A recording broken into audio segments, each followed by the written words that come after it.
Protesto guardar y hacer guardar la Constitución política de los Estados Unidos mexicanos, la Constitución política del Estado libre y soberano de México, las leyes que de una y otra emanen y desempeñar leal y patrióticamente el cargo de gobernador que el pueblo me ha conferido, mirando en todo por su bien y prosperidad.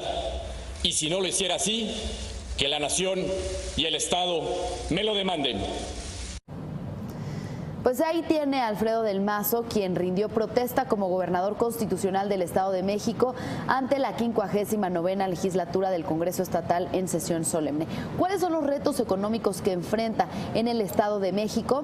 Pues, si quieres, ¿cuáles creerían que son los principales? Si quieres, Susana, Abraham, vamos a ver de una vez los gráficos, vamos a ver el material que preparamos para revisar cómo recibe cómo entrega Erubiel Ávila y cómo viene, cómo va a arrancar Alfredo del Mazo. El primer punto es la tasa de crecimiento anual. Crecimiento económico, claro. Exactamente, la tasa de crecimiento económico en el primer trimestre de 2017 cerró una tasa de 5.6%, que es una tasa bastante positiva, sobre todo cuando consideramos la tasa más del doble que la tasa nacional. Exactamente, ¿no? Y mucho más que varios estados. Si quiere pasamos a la siguiente. Acá tenemos la gráfica de empleos formales generados como porcentaje de la meta estatal. Está en un 52% de esa meta estatal. Creo que ahí puede ser una muy buena área de oportunidad porque pues está a la mitad de lo que ellos mismos se propusieron. Es uno de los puntos donde está, digamos, en rojo, ¿no? Es un pendiente de la nueva administración. Pasamos a la siguiente. Y que además también hay que recordar que es uno de los puntos pendientes bajo un contexto en donde a nivel nacional se están creando un mayor número de empleos. Sí, quiere decir de poco salario, con bajos salarios, pero que se está en una generación récord de empleo formal. Entonces creo que sí, eso queda por abajo, ¿no? Pero aquí vemos los pesos producidos por hora trabajada por cada mexiquense. Son 85 pesos por cada hora, así como menciona el gráfico. También es un área donde está bastante atrás respecto de otras entidades que están muy por encima incluso de los 100 pesos. Vamos a la siguiente. Sin embargo, ahí estamos viendo una tendencia alcista, ¿no? O sea, vaya, habría que avanzar en ese respecto, pero está en una tendencia alcista. Y acá tenemos el porcentaje de la población en pobreza laboral. Obviamente la parte en verde es una parte que está bajando este porcentaje de la población en pobreza laboral y es por eso que está en verde, mientras que la parte amarilla es que está subiendo, ¿no? Tenemos 38% de la población en pobreza laboral. Si quieres vamos a ver la siguiente. Sí, vamos a ver la tasa de informalidad, que este es uno de los puntos más graves. 52.9% de la población en el Estado de México trabaja en informalidad. Es decir, la mitad o poco más de la mitad de los mexiquenses están en el sector informal. Estamos hablando de 5 de cada 10. Y esto está en línea o quizá un poquito más alto que el promedio nacional, que también pues definitivamente es un área de oportunidad para el gobierno, ¿no? Y finalmente es la deuda pública como porcentaje del PIB estatal. Sí la lograron reducir de 2009 3.1% hasta el primer trimestre de este año 2.6%, relativamente baja respecto de otros estados.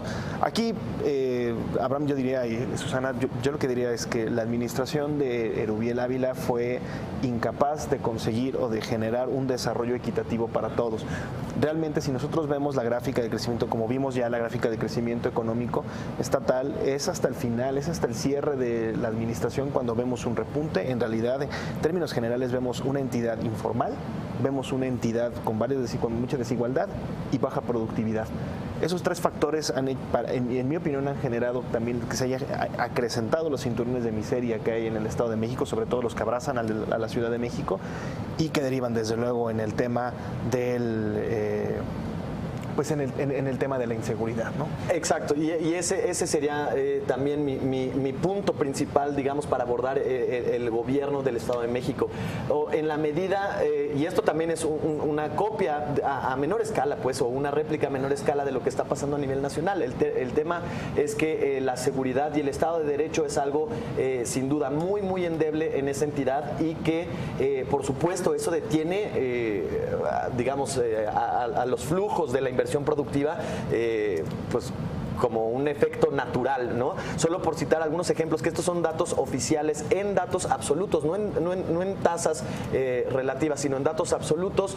El Estado de México es primer lugar, estos son datos hasta 2016, primer lugar en secuestros, es segundo lugar en homicidios, primer lugar en robo de vehículos, quinto lugar en robo a casa habitación y robo a transeúntes, en el robo a transeúntes es tercer lugar. Y por último es quinto lugar en el robo a negocio, esto a nivel nacional, insisto, estos son datos medido o rankeado a través de datos absolutos.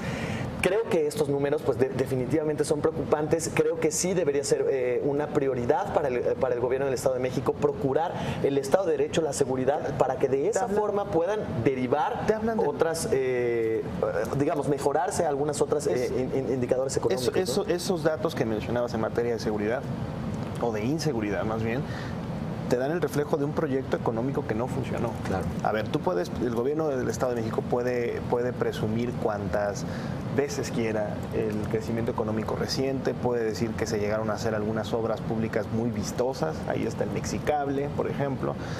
Pero en términos generales y en términos reales, lo que vemos es que la población mexiquense tuvo muy poco avance respecto de cómo estaba al inicio de la administración de Rubén Ávila en productividad, en desarrollo económico, en la generación de oportunidades, y lo que vemos de verdad, y que es un problema muy grave en la entidad que está permeando a otras áreas que solían ser seguras en la zona centro del país, que es la inseguridad.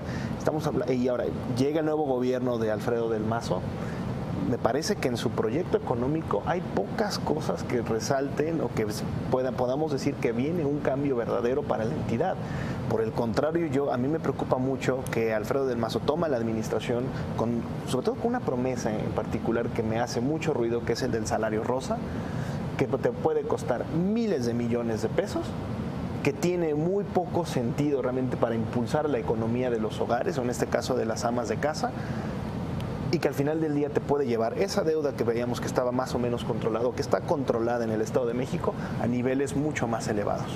Y además también debemos recordar en qué escenario ganan las elecciones, ¿no? También ganan las elecciones en una contienda sumamente cerrada, cuando además, siendo el Estado de México un bastión del PRI tan importante, pues termina con una elección muy cerrada, incluso polémica, ¿no? Sí. Discutida en tribunales, y que pues digamos la propia gente de ese estado no está ya de acuerdo con la opción económica. Ahora, digo, la opción política que se les presenta. Ahora también respecto a en términos económicos, tampoco es un estado el que no haya recibido inversiones, ¿no? Sí estamos diciendo, el Estado de Derecho es algo fundamental para recibir probablemente más inversiones, pero es un Estado que ha recibido inversiones. Hay varios proyectos que se han desarrollado en el Estado de México, y aún así tiene todavía un rezago, ¿no?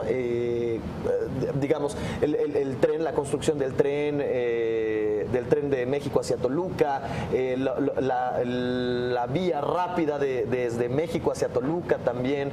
En fin, yo creo que sí, el Mexicable que mencionabas hace rato, creo que sí ha habido proyectos, sí ha habido inversiones, pero son proyectos de relumbrón, son proyectos muy vistosos, son proyectos muy caros, son proyectos a los que se les trata de sacar raja política, claro, más allá de ayudar en lo que la población realmente necesita. A ver, el desarrollo económico en el Estado de México, en mi opinión, está muy por detrás de lo que debería ser. Conclusiones. Conclusión, yo creo que definitivamente tiene un reto importante Alfredo del Mazo en su administración en materia económica, pero en materia de Estado de Derecho creo que debería ser una de sus prioridades, porque no es tampoco, digamos, bueno para la economía que a diario mueran no sé, decenas de mujeres. ¿O cuántas mujeres tenemos asesinadas en Ecatepec? Y eso incluso en una situación más grave de la que estaba sucediendo en Juárez, y de la cual, pues así que escuchemos también gran cosa o gran esfuerzo de parte del gobierno, creo que no lo escuchamos, y creo que eso debería ser una prioridad que podría derivar en mayor beneficio económico. Desarrollo económico. Mi conclusión sería que en materia política y en materia de seguridad el reto es gigantesco, es mayúsculo. Si nos ceñimos a la parte económica, que es a la que más le sabemos aquí en la mesa. Muchas veces dicen que cuando llega un nuevo gobernante hay que darle el beneficio de la duda tras ver el proyecto que hay. No sé si siquiera haya que darle el beneficio de la duda. Bueno, el beneficio de la duda ya se le dio, al PRI al menos allá se le dio ya muchos por años. Muchos años. Pues retos mayúsculos, ¿no? Y que también pues esta gestión este año será también yo creo que clave para la decisión electoral